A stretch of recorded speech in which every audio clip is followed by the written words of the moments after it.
Yeah, but I wanted to, I mean, that's a student. I feel like I have to figure it out. Yeah.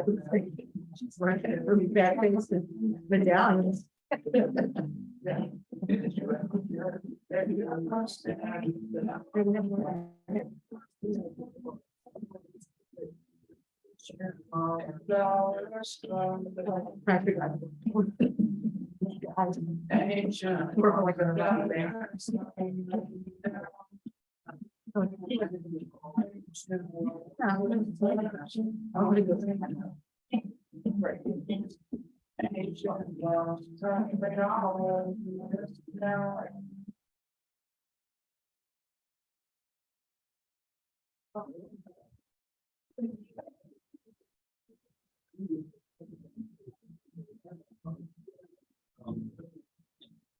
They want to know something very important in you.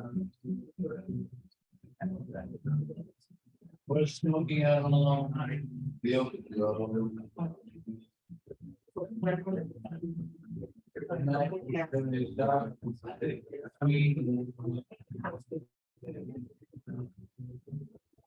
Each man can be his ordinary though.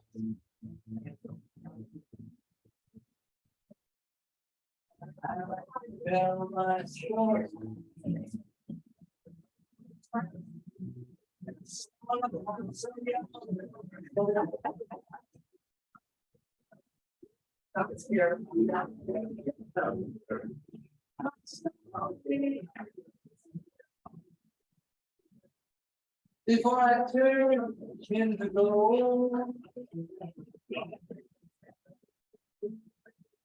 But no one really could hear me. The nights are dark.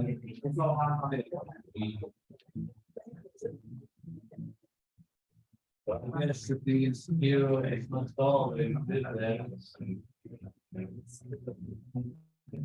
Or even die.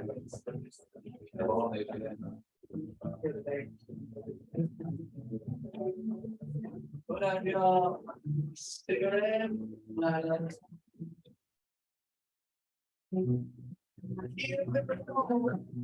Lost. That's all.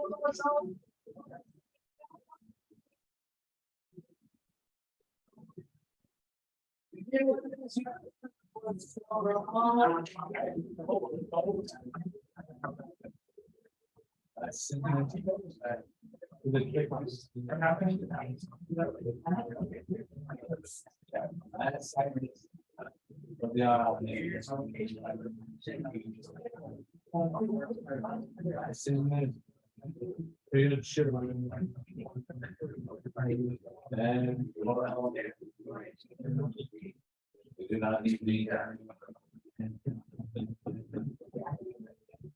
That night, it felt like.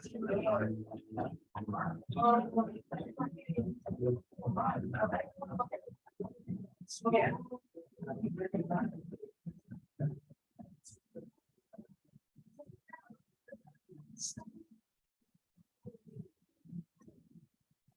So I feel like turning in to go.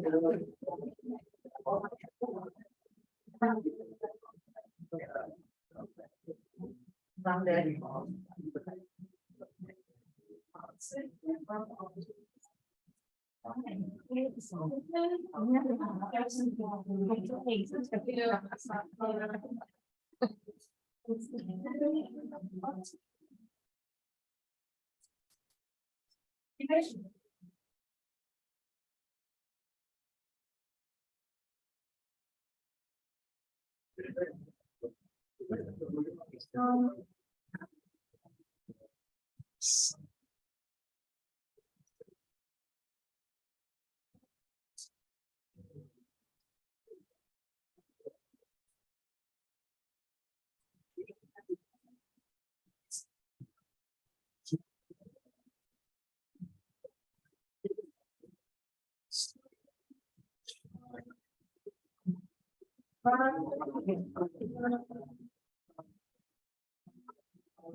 Yeah. It's like everybody needs.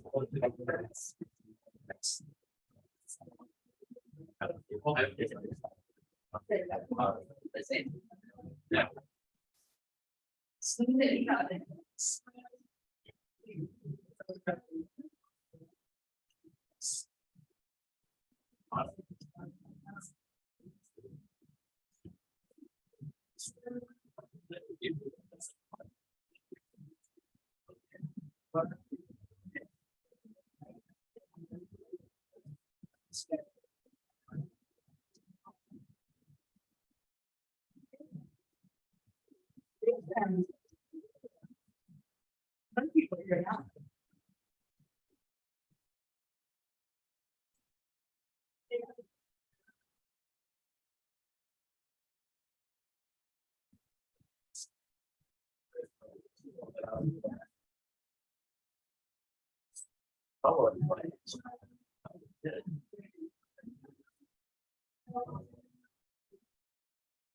Wait, it's not this guy. Not looking. Oh. Indigo. So.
Yeah, it's one background.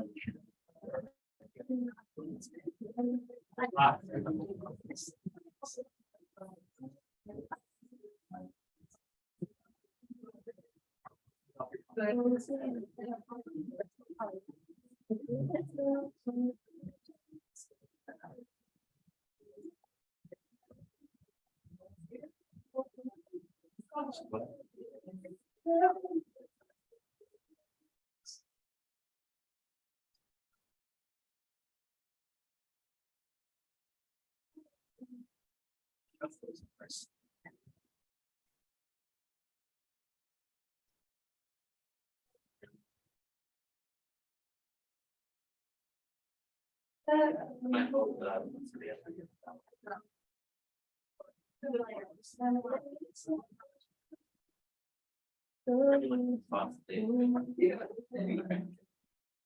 I was prepared.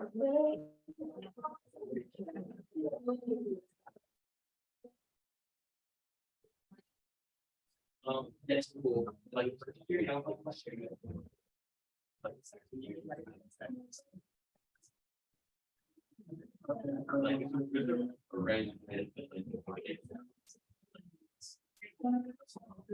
Yeah.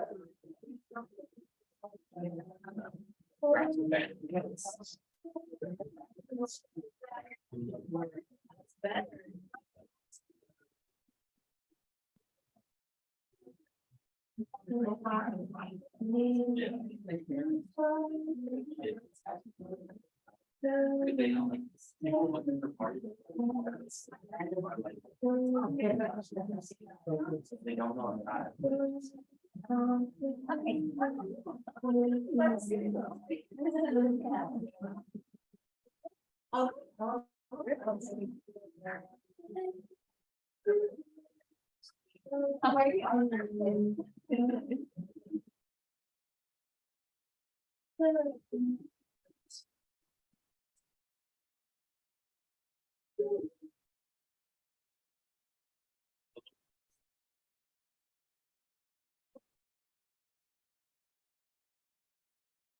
Good evening and welcome to the Marsh, everybody. Yeah.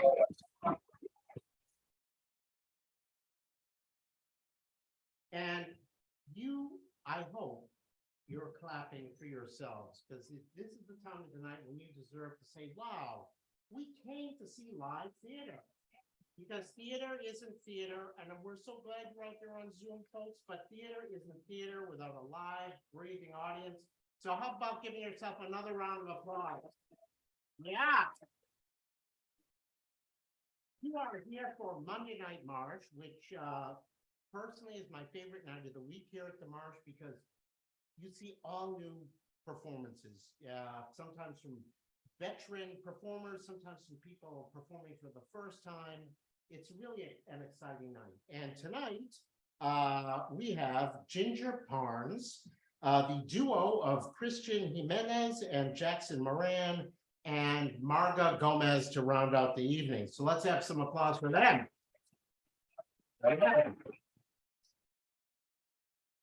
All right, but of course we have to do a little pre-show business first. For anybody who's on Instagram wondering, I wonder if Monday Night Marsh is on Instagram. Yes, we are at Monday Night Marsh. So follow us, please. Okay, but do it later because what we want you to do is shut your phones off now, or at the very least, turn your ringers off. Unless you have worked out something with a performer to make your Beyonce ringtone go off at a certain moment, we don't want your phone in the show, although we want you here. So that's great. Okay. And with the price of your ticket, not one, but two emergency exits right behind you, or right behind me to the I'm dyslexic, to the left, and the door you came in. Although we don't expect any emergencies, but you know, that's the nature of emergencies. Okay. As a special bonus of Monday Night Marsh, we started this during when we were only on Zoom, which is Q&A with the audience after the show, where the performers, and tonight I'm not sure if all of them will be here, but most of them will be at the end to answer questions, anything that comes up for you as you watch the show. What inspired them? Why did they do write something that they wrote? Whatever comes up, we've had some really great discussions after shows. And for those of you that would like to switch spots and be up here on the stage, good news. Monday Night Marsh is accepting submissions for people who want to perform between July and December of 2023. So the submissions window is open right now through June 23rd. So go to the Monday Night Marsh page on the Marsh website, and you'll see information about how to upload your submission. All right. Let's see. We want Jimmy. Oh, thank you. That's one of those inside jokes. Very inside. Hella inside. Okay. Anyway. Finally, a quick reminder about two main stage shows, because in addition to these wonderful Monday nights where people are trying out their material, we have shows that are fully ready to go, sometimes on this stage, sometimes upstairs, sometimes at the Marsh in Berkeley. So right now I'm going to mention the final performance this Friday night of Fred Pitts in Aren't You? Oh no, I think it's more like, aren't you? I think he gets mistaken for a lot of people. I just say I saw him perform once and I really liked him, but it's been a while. So I can't say what it was or when it was, but I really enjoyed him.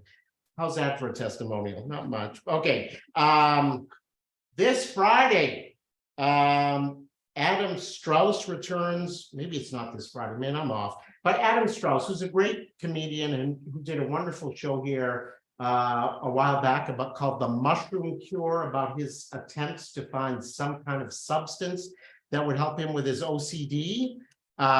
He is back with that again. It's a really, even though it's a serious topic, he's a comedian. It's a very funny show, The Mushroom Cure. Anyway, descriptions of these shows and all the other shows and ticket info and how to take a class at the Marsh, find them at the marsh.org website. All right, enough for me. Are our phones off? Okay, I'm trusting you all because you're that kind of audience. All right, our first performer tonight is Ginger Parnes in My Beautiful Mother. Growing up in a middle-class household in Miami during the mellow Eisenhower era, little Ginger Parnes lives an idyllic life. But the next thing she knows, she's hugging her mother goodbye. Please welcome Ginger Parnes.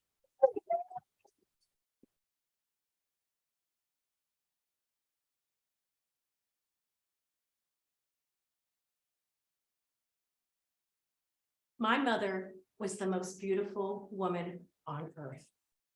Maybe a lot of people feel that way about their moms. What my mother had beside her movie star good looks was a spirited and joyful zest for life. She poured herself into everything she did. She taught Sunday school, she painted, she sewed, and all with a joy in the moment. And she could laugh at herself. My mother, she glowed. Good morning, Merry Sunshine. It's your birthday, June 30th. Oh, Mommy, today I'm 7 years old. Yes, you are. And we are going to have a special day downtown, just you and me. So put on your best, most fun outfit and let's get going. Oh, Mommy, let's wear those matching dresses that you made us. Good idea. Forget your gloves that Grandma sent you. Today we are going to be fine ladies. It's the mid-1950s in Miami, Florida. My mother has an idea to take me downtown on the bus to go to Burdine's department store and go to the tea room to have a snow princess, a very special frozen dessert. Now, what's really special for me is that my brothers aren't coming along this time. I have two older brothers. They're 7 and 10 years older than I am. And they seem to be always around, but it's like having two extra parents. They boss me around, they teach me things, they tease me. They think I'm their own personal doll. My mother told me one time when she was living in Pittsburgh before we moved to Florida, that one of our neighbors came over. But hello, Mrs. Capper, how can I help you? Miss Pons, you might not know this. Your boys are taking the daughter in this carriage up the Lilac Hill and they're letting it go down a hill with the baby in it. Another thing my brothers used to do to me when I was 2 or 3, we would go downtown and it was bustling and they'd put a pink leash on me. And one of them would pull me this way and the other would pull me off that way, always laughing at me. What can you do? Older brothers. But today was my day with my mother. Yay, no pink leashes and no brothers.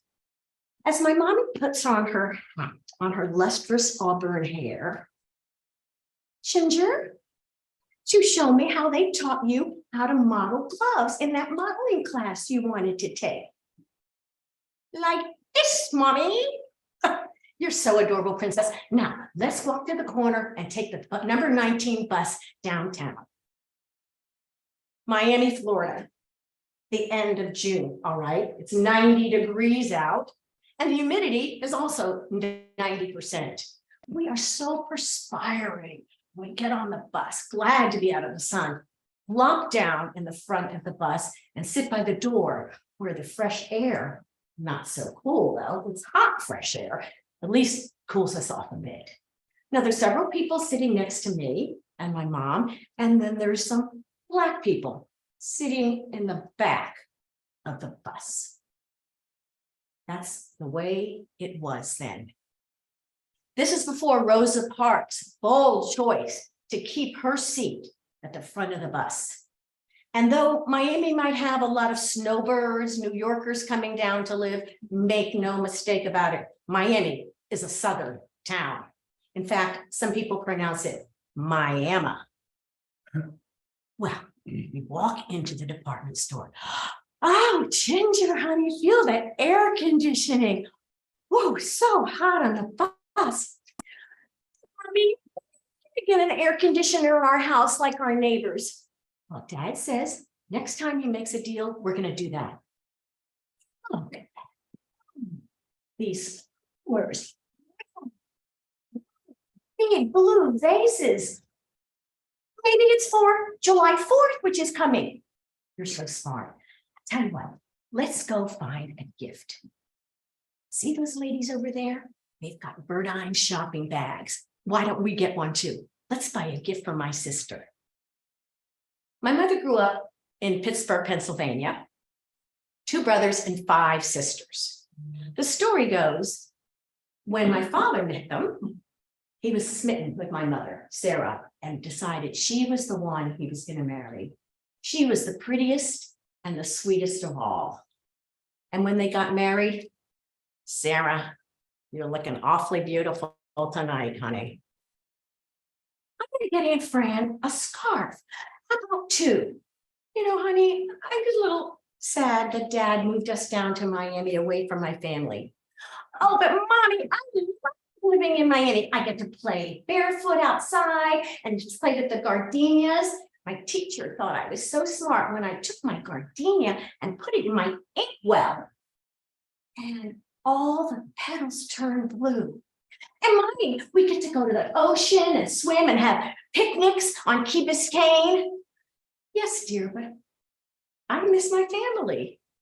Oh, Mommy, you go visit them all the time. In the summer, we spend all the summer up there. And enough of that, enough of that. Let's take the escalator up. And as we go up the escalator, we see this wonderland of dresses on mannequins with sprinkles, and the jewelry department is bright. Ginger, how many times have I told you not to play on the escalator? 3. Here we are, 4th floor, millinery, and right near that is going to be scarves and gloves. There walks over to the scarves, delicately starts changing. Aunt Fran likes yellow. It's like, oh, look at this bright yellow scarf. Oh, she's gonna love that. What color would you put with that for the second scarf? Green. There takes out from the bottom of the pile the most gorgeous purple scarf you've ever seen and lays it next to the bright yellow. Combination is dazzling. From now on, purple is going to be my favorite color. Let's go to the tea room. We walk into the tea room and it's magical. There's piano music wafting through and men in black tuxedos gliding around, helping all the patrons. They take us to a beautiful table with white linen tablecloths, shiny silverware, and glasses. The waiter pours our drinks. He has just helped us sit down in big cushy chairs. And I tell him, I'm 7 years old today. I'm going to have a snow princess. Please. Now, Ginger, take your gloves off and put them on your lap and put your napkin on top of your lap. Like this, Mommy? Yes, the napkin's bigger than you are. Here comes the snow princess. Now, many of you might not know what a snow princess is. It's a meringue circle, great big circle. That's the hem of the snow princess's dress. On top of it is a big scoop of vanilla ice cream with those little silver candy balls all around to make the princess's dress shiny. And on the top is a plastic snow princess, long, that I get to take home after the evening. Oh, Mommy, this is so much fun. I feel so grown up. My feet almost touch the ground. And I'm so glad it's just you and me today. It's good to be out of the house. Number one, it's really hot in Miami and the house starts feeling really close. My brother Larry's probably fighting with my father about getting a new baseball glove. My brother Edmund's probably fighting with my father about how late he can keep the car out. My brothers, I idolize them. And so when my parents go out in the evening, they babysit.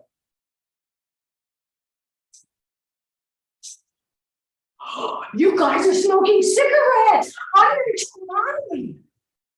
Don't do that, Ginger. Don't do that. Oh, then let me have a puff. No, you're too young. Come on, please. Okay, just one puff. Now, breathe in like it's a straw.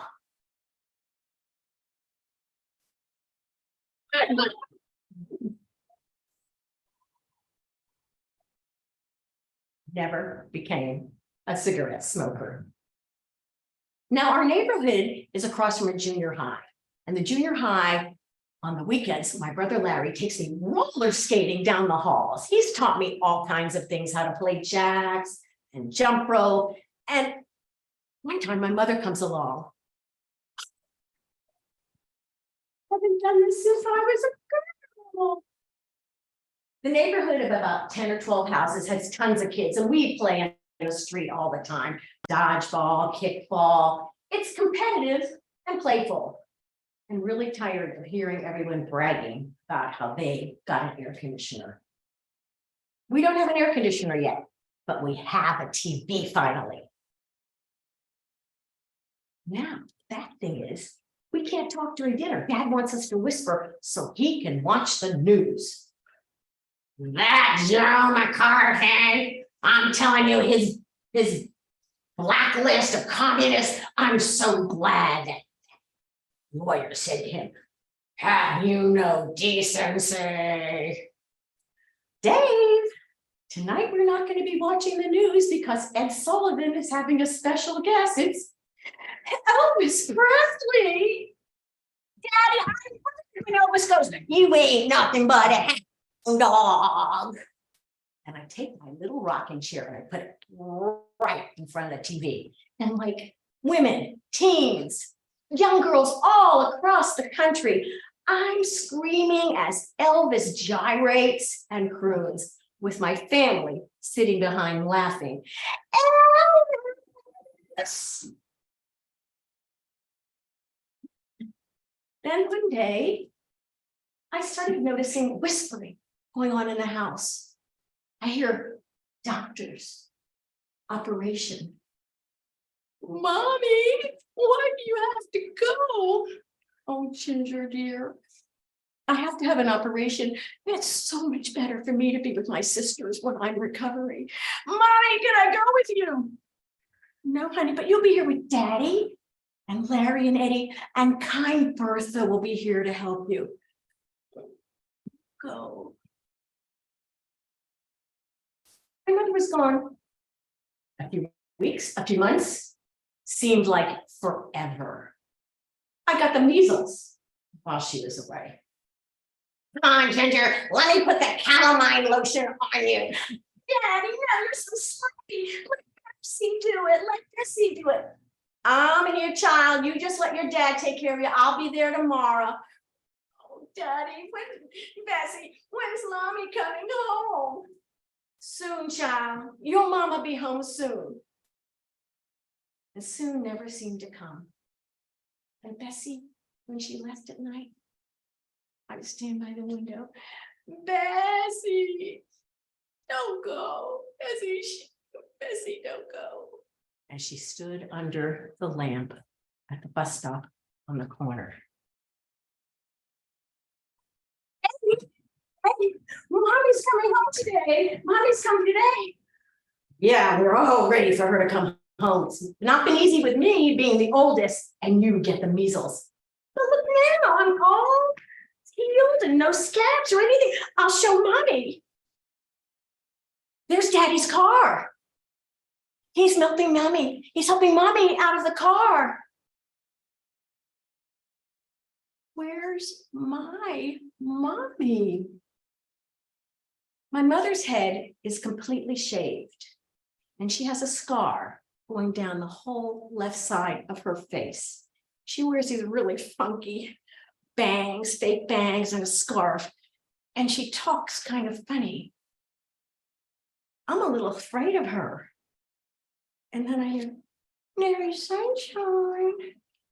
Sounds like Mommy when she takes me in her arms. Looks like Mommy. Shalimars. My Mommy is home. I'm here to be with you, sweetheart. Mommy looks like Elvis. Mommy tender. Ginger, don't say that. Mommy had an operation and the doctors made a big mistake. She can't hear out of her left ear and her face is going to be paralyzed forever. But she's still the same Mommy that loves you so and loves us all. We never talked about it. My mother's spirit was intact and she went right back into taking care of us and doing everything with joy and grace and resilience. I don't know how she did it, especially with people coming up to her and saying, "What's wrong with your face?" Sometimes she'd answer, "Yeah, it is a little silly looking, isn't it? I'm trying to sparkle at you right now." She modeled this grace my whole life, and I was so lucky to have her. But was she really that much at peace with this situation? I could never have been that much at peace. And sometimes when I think back about it, I remember my mother's all dressed up, ready to go out with my father. "I'm not going anywhere with you. Tin ear, crooked mouth. I'm tired of looking at your ugly face."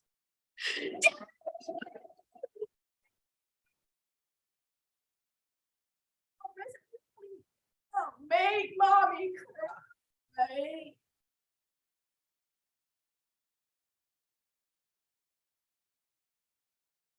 Years later, when I was visiting my mother and my father, I made some comment about suicide. My mother follows me out of the room. "Ginger, do you mean to tell me that you would consider committing suicide?" "Well, Mom, I just have to comment. People talk about that." "Not me." "You've never in all your life, Mother, thought about suicide?" "Not me. There would be too much I would miss."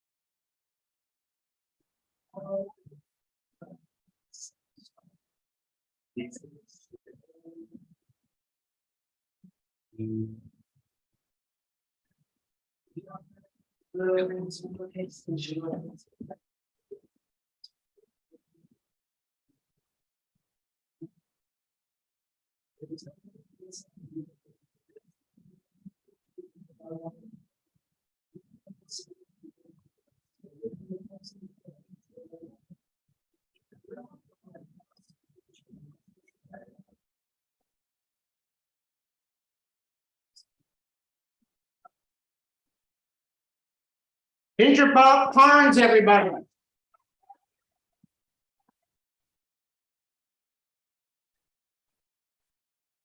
All right. Our second piece this evening is The Pit with Christian Jimenez and Jackson Moran. The Pit is a residential hotel that houses 5 immigrant families, an engaged couple, and a 73-year-old man. For every problem that's fixed here, another one crops up. Please welcome Christian Jimenez and Jackson Moran.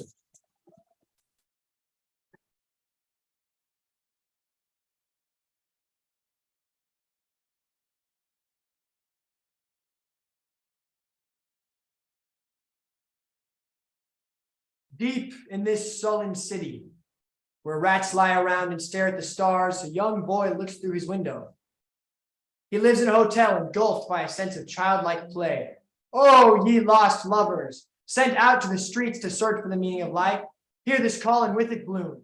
And to those who live in pain, stop taking the pill of regret. With much ado about thyself, emerge into the world and crash through the fog. From nothingness we come and to nothingness we go. Yet in the center the boy remains. For his hotel is no figment of life, but the center of purgatory.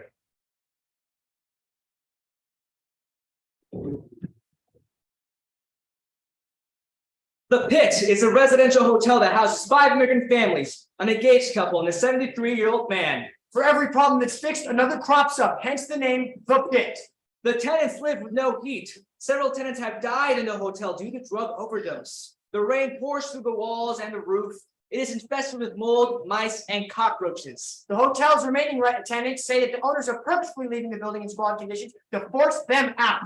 The owners even use deceptive tactics to try to evict the tenants. The tenants have nowhere else to go. This is their home.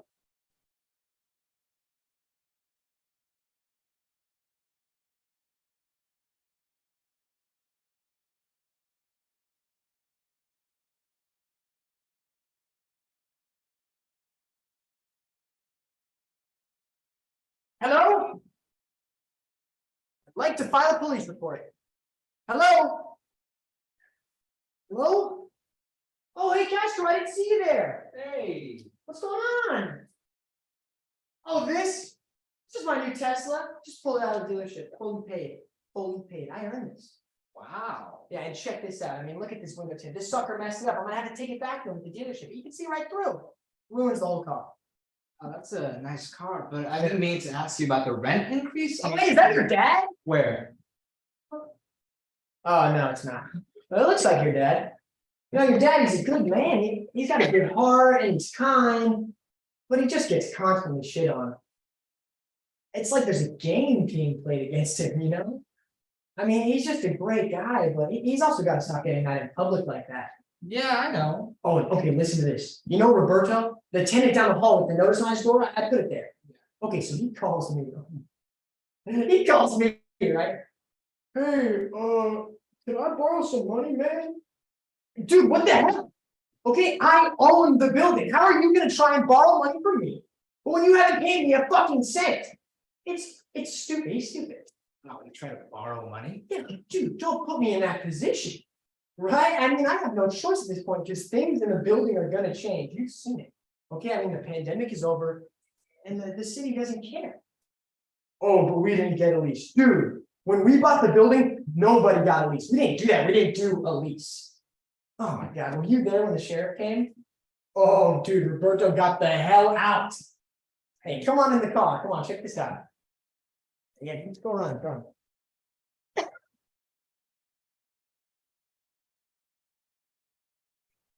Anyways, bud, your dad should not have to sleep on the floor. It doesn't. Don't try and fool me. I've seen him in there in the room. He sleeps on the floor. It's not right. But you know, that's how I know he cares about you guys. I wouldn't do that shit for anybody. Yeah, I just think he should start caring more about himself. But his children are his livelihood. That's who he should care about. Yeah, but my brother isn't a kid anymore. He's 26.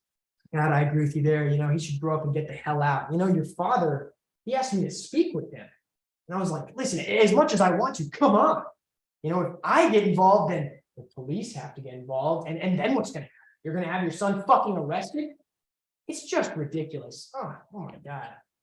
Yeah, and I don't know. Anyways, how does he disrespect you? Who? Your brother I mean, he just acts like he can do whatever he wants. and your sister. How about that? I get along with my sister very well. And your dad, how's he doing after your mother cheated on him? I mean, God, it's like there's a game being played against him. I mean, they're getting along better now. That's good, because I would have had to fully support your father. He's just a good man like me. Oh God, and 26. I mean, you should be out on your own supporting your family. That's just ridiculous. Oh, anyways, how old are you? I'm gonna be 18 on Monday. Oh, it's gonna be your birthday. You got any plans? I think my friends are gonna take me out. You're gonna friend. That's nice. But fucking Roberto, okay, get this. All right, the mortgage on the building is a lot. I mean, a lot. And I was like, Roberto, do you even at all understand that I have to pay the mortgage on the building? Well, I really don't get. What do you not fucking understand? My family owns the building. My God, my family owns the building. I collect the rent. I pay the bills. I pay the mortgage. And he's talking about how the bathroom is disgusting. Hey, dude, it is disgusting. It's his fault. Do you take a shit there? I would never. I mean, I have to. it's disgusting. And he wants to talk about suffering. When you want to talk about suffering, I mean, like the properties that I have to manage, talk about a weight on somebody's shoulders, and with people flying out of windows these days. And, I mean, you know what happened with me, right? What? Oh, come on. We got to get some there. Hold on. Look at that.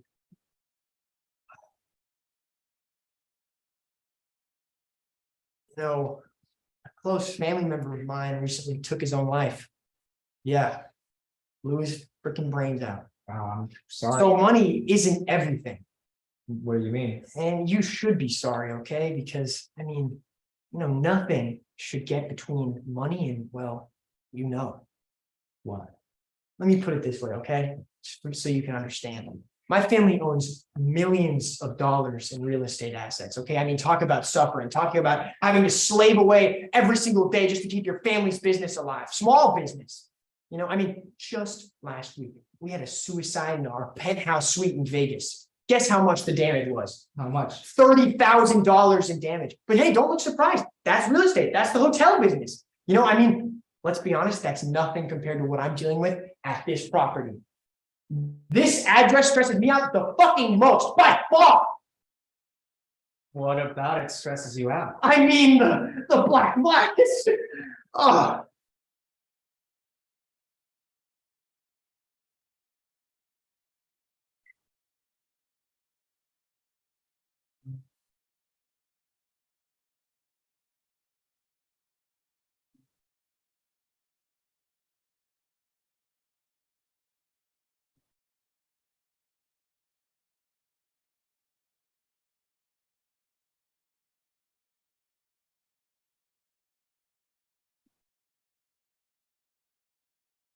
Oh.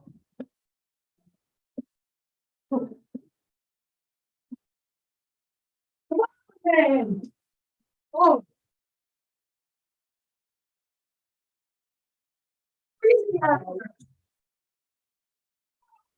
Oh my God! How hard is to lock the door, man? Whose dog pissed on the floor? I mean, just walk your dog outside. It's not that hard.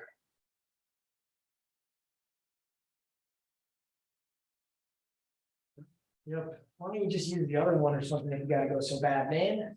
The window doesn't close in there. It's crazy. Well, How long has he been in there for? he just started. Come on! Wow, I don't understand. Why do they have these windows open in the halls? It's fucking 40 degrees outside, man. Oh, you didn't know? Robert broke them. They're just open all the time. Yeah, that owner Scoot Payne doesn't give a shit about us. Dude, speaking of shit, did you see that someone stole the toilet seat in the only working bathroom? What? Yeah, now our only option is a hover stick. Well, what's that? Like, the C is gone, so you gotta kind of hang your apparatus over the bowl, but not too close. You don't want to fall accidentally, and then you gotta just unload. It's brutal, man. See. You see the black mold covering the bathroom ceiling? That's no issue. You just paint over it. Is that even safe? Looks safe. Scoop paint on it. But Fair enough.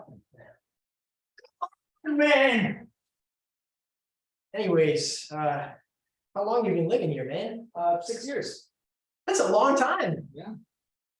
How was it before? Well, we had different landlords back then. You know, my favorite one so far is in Gandhi. The Gandhi? No, just some normal guy with some name. Oh, okay. He used to give free foot massages in the hallways, you know. That was back when the drug problem was really bad, right? That's why we have those needle boxes now. Oh, Yeah, it was disgusting, you know. It was bad for the kids, you know. poor kid, man. You know, are you going to the tenants' rights meeting tonight? Oh, yeah, of course, man. The stuff they're doing is going just not right, especially for the kids, man. Oh, the kids, yeah, I mean, we live anywhere else we could, but we just can't afford it. But at the same time, on the bright side, you know, we've been living here about 3 years, and I think Stockholm syndrome is just about to set in. We're starting to look a little nicer. Oh, shit, dude, look, it's your ex Antoinette, look up.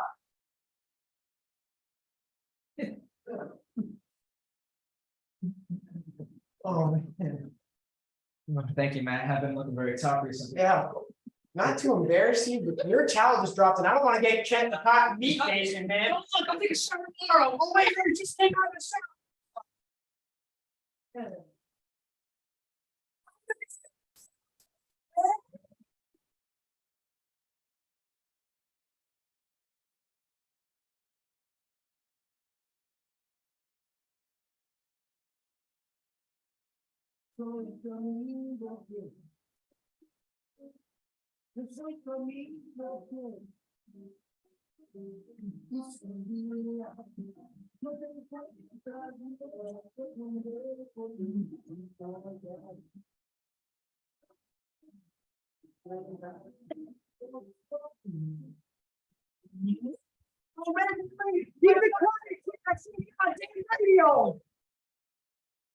Better be quiet, I can't hear the radio. Shut up, you smell like peanut food.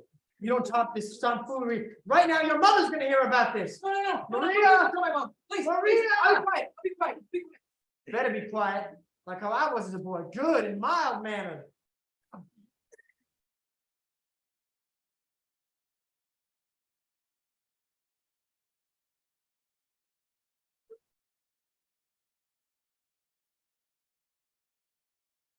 What are you even listening to, old man? Boy! What news? You really wanna know, they're closing a hotel downtown and kicking out all the families that live in there, so. There you go. But it's almost Christmas. Are they gonna be okay? They'll be fine. I used to live in a hotel. Why? Because our last place kicked us out. They gave us this piece of paper that said eviction notice. I'm not really sure what it meant, but it must have been bad. Where'd you go after that? My father got us this hotel, but they kicked us out because they found out we had a dog. Then we went to this other hotel on Geneva Street. There's next to a Little Caesar's Pizza. Oh, I know that Little Caesars, of course, of course. The sheets smell like cigarettes there. Feels gross. How long were you there for? 2 weeks. That's a long time. Yeah. We're here now, but I don't understand why my dad couldn't get a better place. This place sucks. Hey, it's hard trying to find a place to live these days. You know, the city is expensive. Yeah, I know. What does your father do? I don't know. Well, you know, you must know what he does. I think he's a dishwasher. That's a hard job. You know, he's trying his best. I don't know. Good, because you have a place to sleep, you got running water. I mean, your parents feed you, right? Yeah. You know, this place, it isn't the best, but it's all that we have. Why are you here? It's the only place I can afford with my social security checks. So, Oh, what social security is? no. There's a lot you don't know, boy. But you'll learn.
Christian Jimenez and Jackson Moran.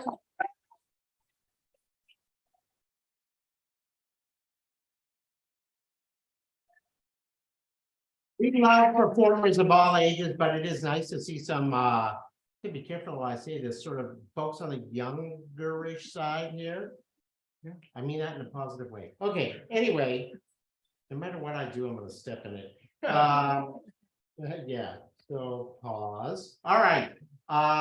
We have one final performance tonight, and that performer is the Bay Area great Marga Gomez. And tonight she performs a work in progress excerpt from her sapphic seafaring cruise ship spoof. And now, Swimming with Lesbian.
Gonna go out a little bit to.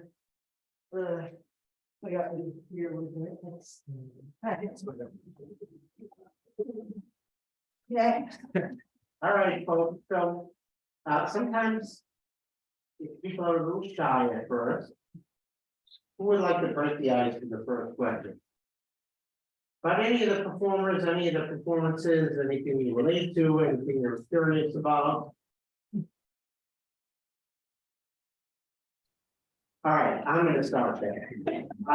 For each of you, right, because we don't always know, how much of your experiences, completely your stories or your performances completely fictional, and how much are they like pretty much 100% the way they happen in your life? And Ginger, let's start with you. I would say about 90% what happened in my childhood. And the interesting thing is we never talked about it. Never talked. 65%. I say 70. I go to 70 70. real. 75%. 30 is the real, 30 real. And the part that's sort of the fictional, why did you add that? What did you feel like it, how do you think it helped this week? Because then it would be just like, oh. I think we wanted to add some humor to it. And make it feel a little more alive, because the real world is sometimes. Oh, that's real. That's real. Did you say dull or dark? dull and dark. Yeah. All of them. Marco, what not do? Well. This will be my 14th solo show, and most of my solo shows, a lot of them have been about my family and my life, and this one is a complete departure. I wanted to be sort of received sort of as a lesbian cartoon. But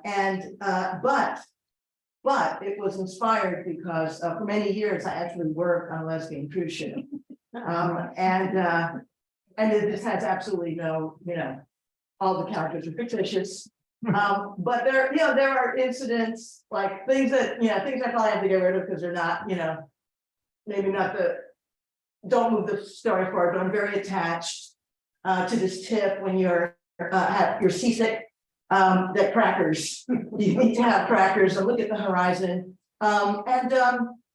The mania over bingo and all this, but so this piece takes place sort of in a mythical world, parallel universe kind of.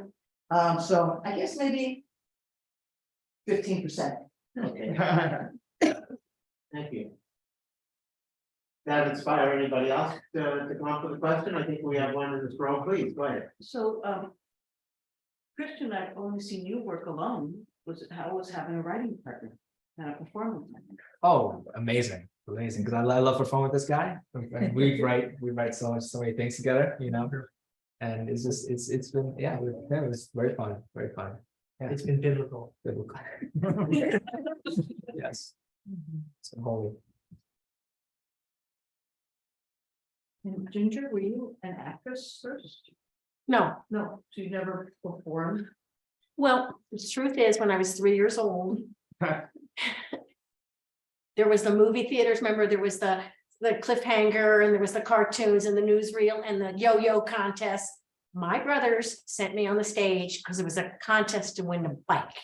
And I was 3 years old, and these very same brothers sent me on the stage to sing a song and win them a bike. So I would say probably at that point in my life, I was very comfortable being in front of people. Did you win the bike? And I was a school teacher for many years, which is everybody's an actor who's a school teacher. So if you, each set of you could say what was like the next arc of the story or how you would further develop the piece, how would you kind of carry it forward? I can speak to that. How it affected my life. The next part would be how I was with men, trusting men, because my father was, and how I was about being attractive and not wanting to be attractive because we could all lose it. And I don't want people to like me just because I'm attractive. And I would say that's probably going to be the next part of how I developed and how I went forward in my life. And because of that childhood thing, that it's really been squashed. I've asked both my brothers recently, who are older than I, what went on? They just went on with life, and they never talked about it. They never talked about it. Thank you for the question. About Christian Johnson. I mean, I think it's next up, we got to add more tenants. We may add a detective character, and a tenants rights actual meeting. Yeah, tenants rights meeting, with actual rights, Yeah, real rights. and maybe a song. Yeah, possibly Yeah. a song. Musical theater pieces developing. I can see. Okay. Always.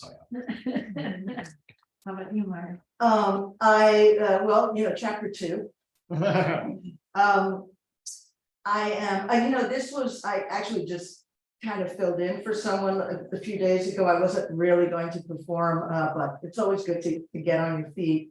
But there's just all this stuff I want to get into, and that would be the characters going into a world of sort of like an Atlantis type of thing. Atlantis meets Burning Man. I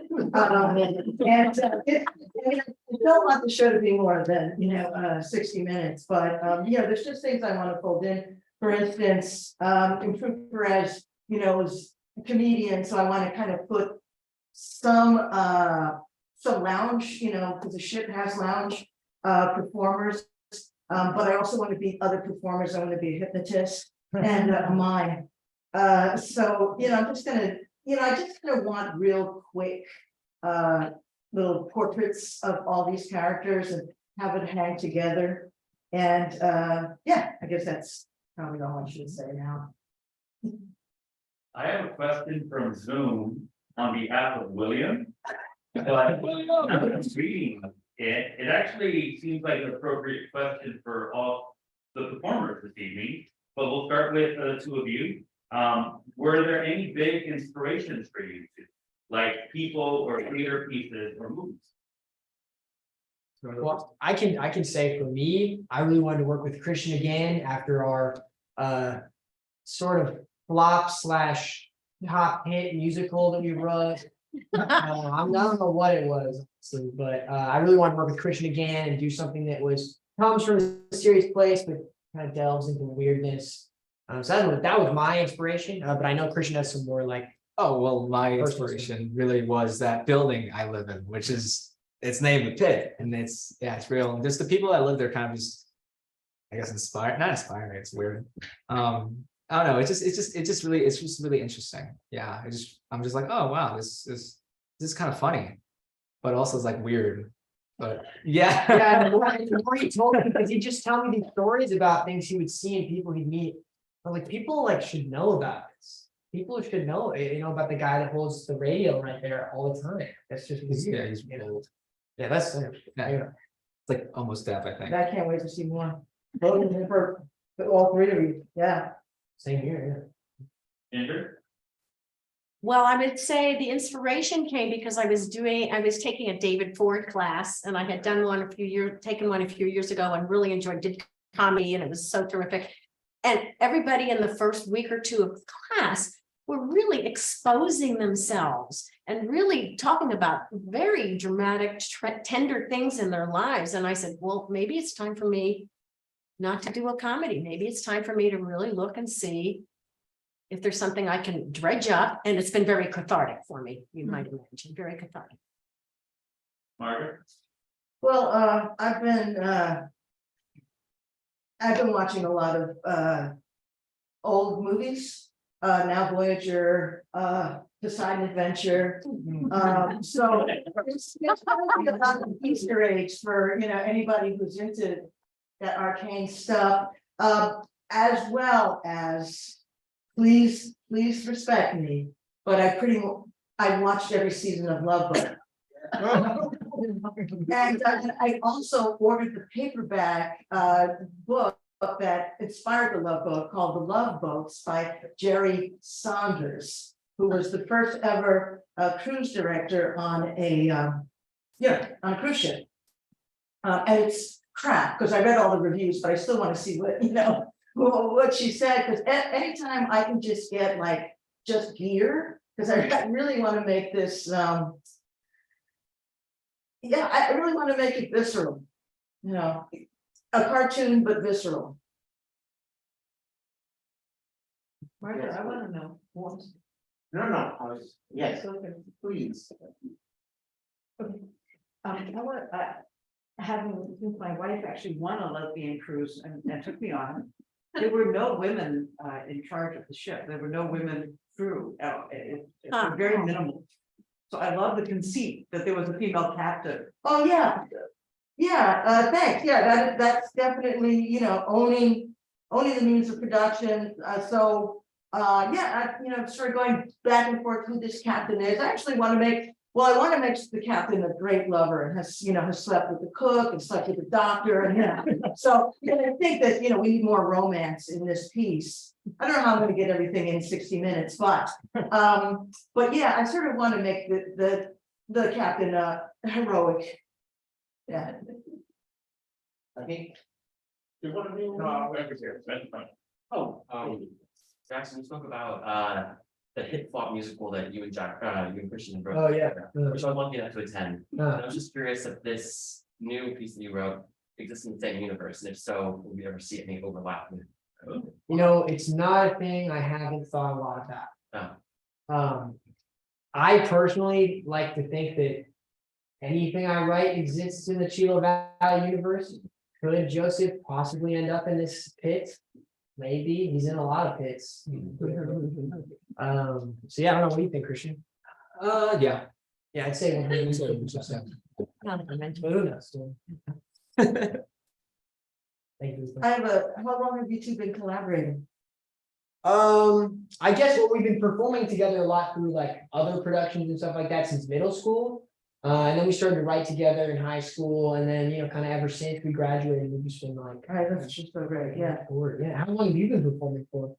Oh, I've been like, my first solo play was in 1991 at the Marsh. It was a piece about my mother called Memory Tricks, and so this place has been, home for me, really good to me, and the audiences here are just, fantastic. We're very lucky about it.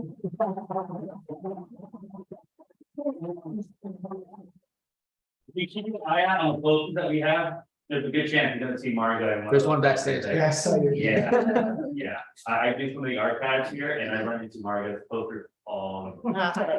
She's one of our OGs here. William actually has another question for all three of you, which says, if you could adapt your pieces into an animated series or movie, would you? Margo?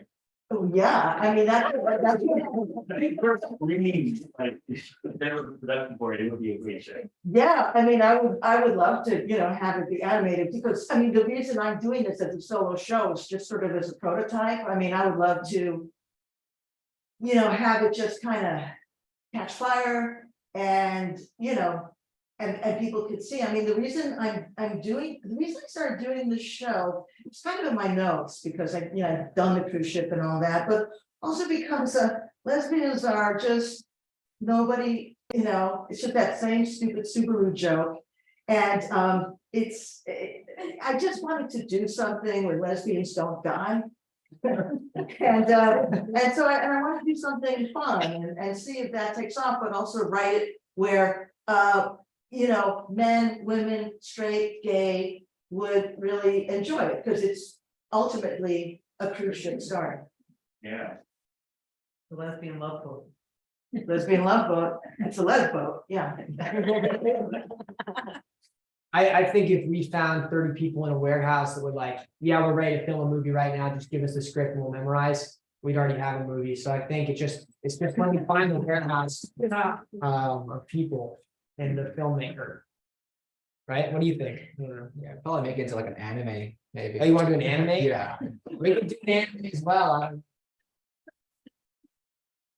Ginger? I'd never thought about it. That would be interesting. I mean, it would be interesting because the scenes, Florida at that time, and the palm trees and the life and the people in the back of the bus. I mean, there's a lot there. It's a lot there, but I had no. So your brothers were a year apart and they were 9 and 10 years older than you? No, 7 and 10 years. 7 and 10. Okay. That seems like it would be interesting to see that on the big screen. I feel like we don't see that very often. Of like a huger gap between siblings. Yeah. That's true. Thank you, William. Where is it? He's in New York somewhere. You see that in Range Lighting? Right there. Oh, thanks, William. Love you, man. Behind the scenes at the Marsh. Yeah, please. What does acting mean to you guys? Like, what does this craft mean to you? Does that make sense? Okay, so yeah, whoever, well, all of you, but yeah, whoever. I love the writing, and it's interesting. I love seeing how it just flows out of me. And it's really good.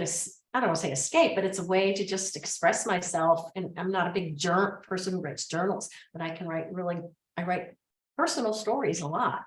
And I've lived a long time, and it's for me, oh yeah, look what I did, look what I did, There's a lot of those. There's things that I still haven't revealed on stage or even to my husband. But I think the acting part of it is just the fun. It's fun just to come to life what was on the paper. Can you repeat the question? What does acting mean to you, like this craft that you have? God, that's a heavy question. I don't know, like, like almost an escape in a way, but kind of like fun to like make things up or yeah, I don't know. Like it's just do it. It's fun. I mean, I don't know. I personally think it's an outlet for my more harsh emotions like anger, fear, frustration. Because I don't know, when I can sit down and if I'm feeling I had a weird dream last night and I just sat down and wrote about it and that just felt good, you know?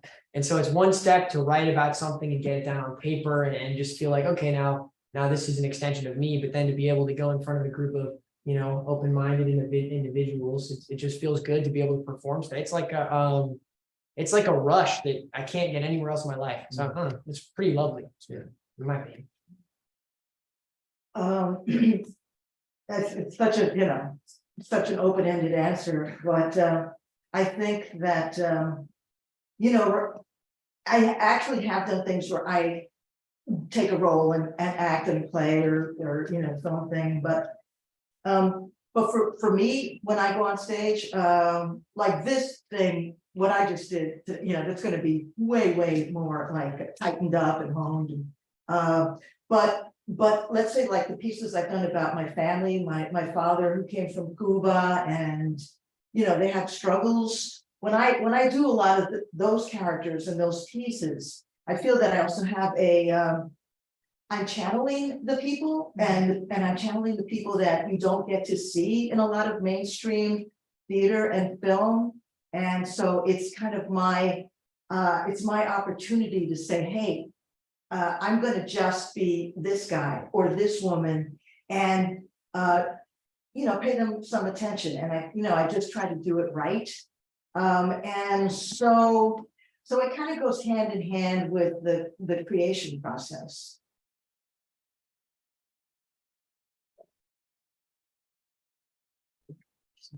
Oh, there we go. Yeah. I guess for all of you, how would you say that your writing changes when you know that it's going to be on stage? If you've ever written something that's not for the stage, or how it changes when you know that it's going to be on this stage where it's you playing all of the characters. Yeah, or playing, there's the two of you playing all the characters. I hope that question makes sense. You want to go first? Laura? Okay, yeah, I try to simplify everything that's on the page. And I, when I worked, my first piece was with David Ford. And it's the concepts that David uses, or at least that he did, back then, was to just ask you a lot of questions. And I worked with other directors who are dramaturgs. I never can pronounce that right. I don't say dramaturg because that's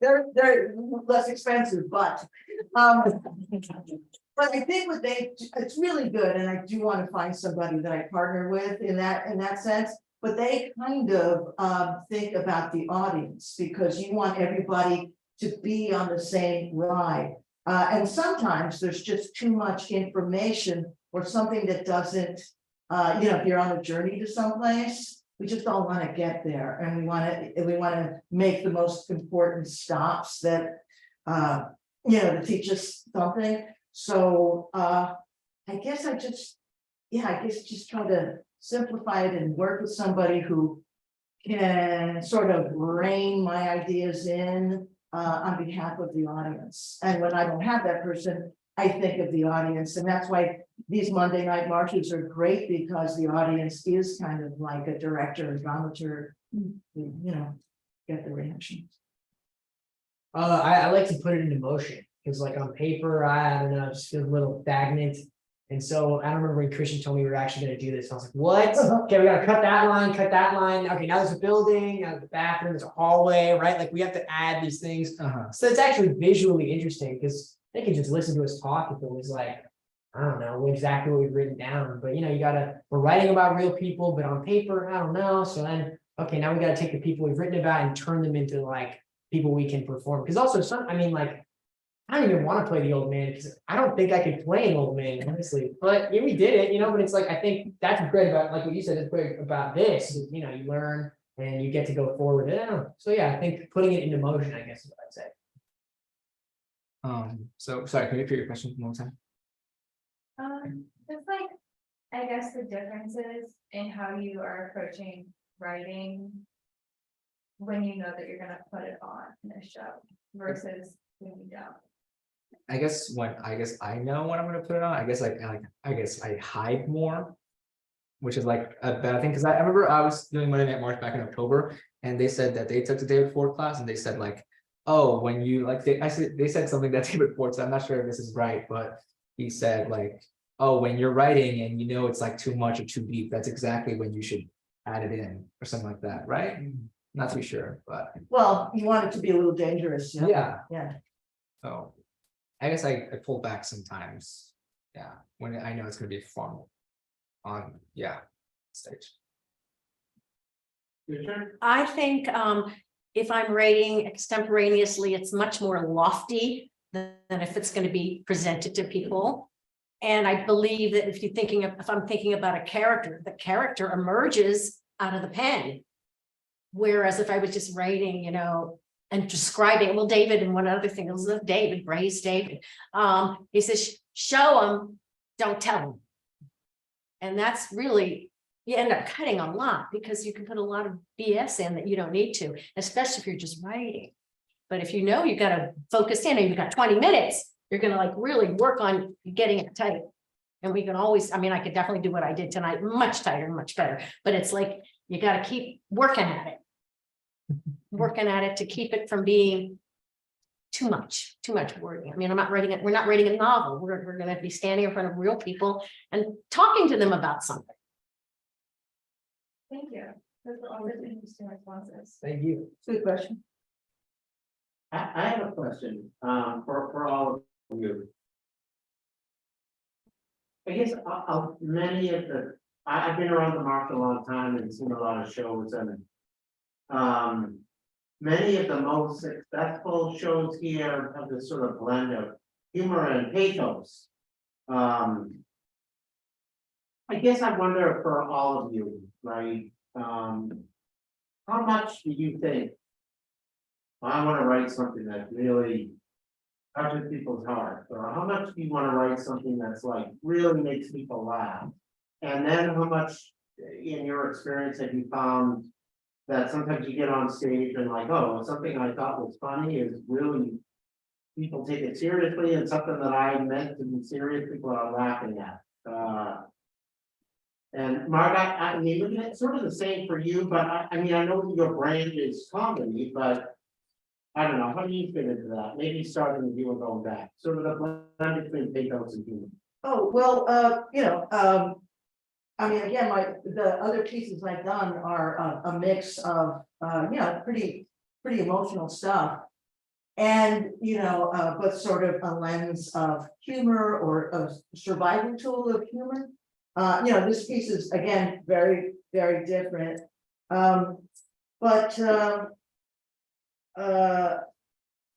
It's during, just before the pandemic, I had a show called Spanking Machine that was kind of funny, kind of kitschy, about me when I was in Catholic school and this other boy and all the, bratty things we did. But then the piece also wove in sexual predators in my, in my adolescence. And that show was supposed to open the first day of lockdown. And so I did it, I did it on Zoom, and then in 2021 to 2021 to 2022, I did it here. But it was kind of like we'd all been through the pandemic, and I just wanted to do something that was completely just funny. If I could just make people laugh for an hour, that's what I wanted to do. But again, when you do true stories, there's going to be both things. There should be both things. Guys, I don't want to sound like an idiot, but I think I definitely try to get laughs sometimes when I'm writing, because I'm like we wrote this one line where we were like, oh, like that's funny, his name is Gandhi, but we got to add just a little bit more. What if he gave foot massages? What if he does that? Okay, then we tried it, and we were like, can we keep it in? And we really didn't know if we are gonna keep it until like, I don't know, 20 minutes ago. But so, yeah, I think in the majority of the time I've written, I don't think about touching people's hearts at all. But I'm also not a very honest writer. I don't, well, I'm honest. You're on now. Yeah, I hope to in the future write something true, but I don't know if I'm mature enough yet to write like that. But for this show, it was definitely like, let's tell these stories and kind of make it a little wild, you know, that's kind of, that was, Wasn't his name really gone? yeah. Yeah, first one. El Gandhi, right? Okay. Yeah, my brother was like, oh, El Gandhi. Yeah, I was like, Gandhi, is that like a real guy? Yeah, he's cool. But yeah, I mean, I try to do both, you know, something hilariously tragic, you know?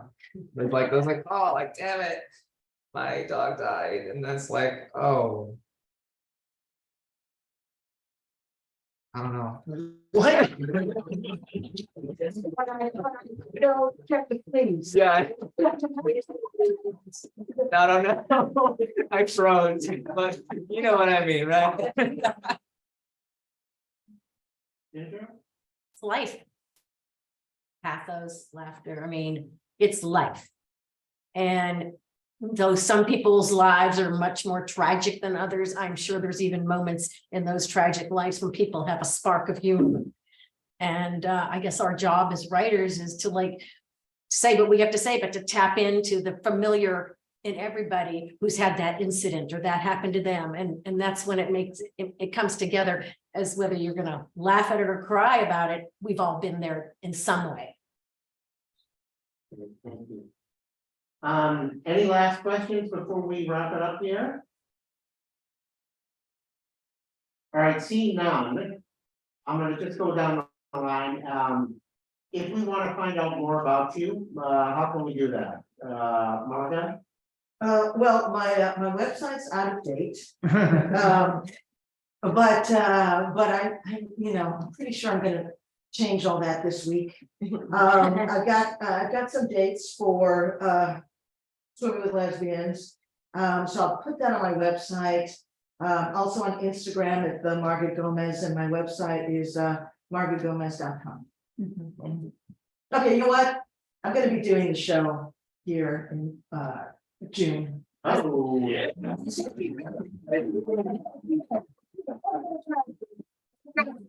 gonna have you all come over and help me. Through the grapevine. Okay, .com or. Just the good old one. Theory. I mean, we'll be here on the 15th, Right. There you go. so we'll probably make a website by then.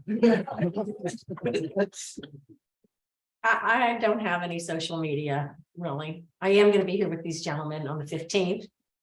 And we'll see what happens, but this is just something I like to do. I don't think about putting it out there. But I'm glad I did tonight.